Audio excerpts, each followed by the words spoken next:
ஏற்று தெளிந்த புத்தியோடு இருக்கணும். அடுத்து எல்லாவற்றையும் நம்ம ஆராய்ந்து பார்த்து அதை சரியாக புரிந்து கொண்டு சரியாக பேச நம்ம தீர்மானிக்க வேண்டும்.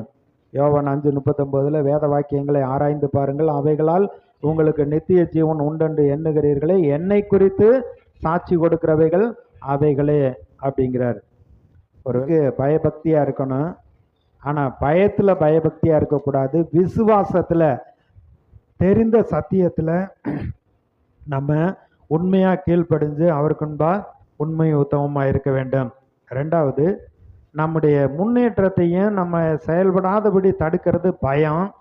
அந்த பயத்தை விரட்டி அடிக்க வேண்டும். விரட்டி அடித்து வார்த்தையை பிடித்து கொண்டு நம்ம விசுவாசத்துல செயல்பட வேண்டும்.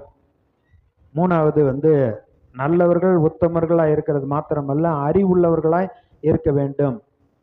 எந்த இடத்துல எப்படி நடக்கணும்னு சொல்லி ஆண்டவர் நமக்கு கற்றுக் கொடுக்கிறார். அப்ப சரியான அறிவோடு நடந்து கொள்ள வேண்டும். நாலாவது, நம்முடைய மனம், நம்முடைய இருதயம், நம்முடைய வாயின் வார்த்தைகள் தேவனுக்கு பிரியமானதா இருக்க வேண்டும். ஐந்தாவது, எல்லாவற்றையும் சோதித்து பார்த்து நலமானதை பிடித்து கொள்ள வேண்டும். யார் என்ன சொன்னாலும் அப்படியே கேட்கறதில்ல. அவங்க சொன்னது கரெக்டாக வேதத்தில் சொல்லப்பட்டிருக்காங்கிறத ஆராய்ந்து புரிந்து கொண்டு அதன்படி செய்ய வேண்டும். சமய வாய்த்தாலும் வாய்க்காவிட்டாலும் திருவசனத்தை ஜாக்கிரதையா பிரசங்கம் பண்ணுன்னு சொல்றாரு.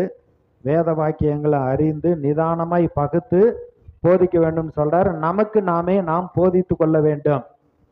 சரியாக பகுத்து அதை எப்படி புரிந்து கொள்ள வேண்டும் என்று நம்ம புரிந்து கொண்டு அதை நம்முடைய வாழ்க்கையில போதித்து நம்முடைய மனதை மாற்றிக்கொள்ள வேண்டும். உங்கள் மனம் புதிதாகிறதுனாலே மறுரூபமாங்கள் என்று சொல்லுகிறார். அதனால கர்த்தர் நல்லவராக இருக்கிறார். பயத்தை நாம் மேற்கொள்ள வேண்டும். கர்த்தருடைய வார்த்தை தான் நம்ம எல்லாவற்றையும் மேற்கொள்வதற்கு நம்மை பலப்படுத்தி நடத்தக்கூடியதாக இருக்கிறது. ஜெபம்